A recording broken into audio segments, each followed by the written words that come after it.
Good morning. Hope you're feeling okay. I have been informed that you are suffering from Froziety. Since this disease is rare and many people don't know much about it, I am here to provide you with the information to help you put it all into perspective and calm your nerves. So let's begin with talking about the parts that make up the muscle. Muscles are supplied with blood vessels, nerves, and connective tissues which involve the epimysium, paramysium, and endomysium. There are 3 different types of proteins engulfed in the muscle: contractile proteins, which involve myosin and actin; regulatory proteins, which are troponin and tropomyosin; and structural proteins.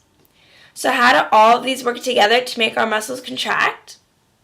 Well, calcium ions are released from the sarcoplasmic reticulum and bind to the troponin.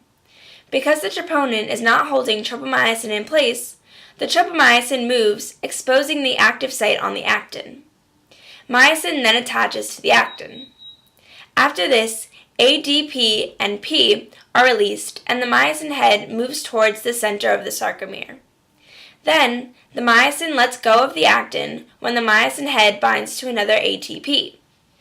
When the ATP is split into ADP plus P, the myosin head is reactivated, and the myosin head moves and is ready to attach to actin again. As a result of this, the muscle fiber shortens and the filaments slide past each other, making our muscles contract. Now, I know that must have been a lot to take in, so let's see if we can put it into simpler words. Or better yet, how about an analogy? We can think of muscle contraction just like dating. I know what you're thinking. What do my muscles have to do with dating? We'll show you. Let's think of the calcium as being feelings, and the troponin being your special someone. When you start feeling a certain way towards someone, your feelings leave you and attach to that someone else.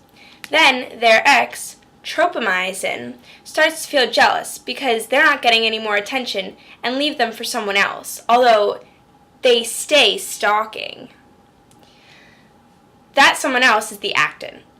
Little do they know that there is another person, the myosin, going for that same someone and attaches to them as well.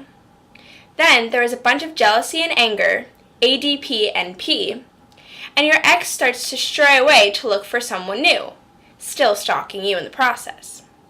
When he finds someone else, he leaves the other person and binds himself to another girl, ATP. Then she turns out to be a mixture of crazy and confusing, ADP plus P. And at this point, your ex realizes that no matter who he tries to be with, he's always going to go back to you because of his obsession. As a result of this, there is a lot of tension between you two, and you slide past one another. It has been an ongoing process for years. He will never stop stalking. He will always be lingering around. Now you're probably wondering what Froziety does to the normal routine of a muscle contraction to make it not so normal. Let's take a look. So the troponin is on in Froziety. That's good. But oh no, the tropomyosin won't move. It appears to be frozen. If the tropomyosin doesn't react and blocks the way of the myosin, then the myosin head has no place to go and can't attach to the actin. In order for the myosin to find the active site, the tropomyosin has to be released.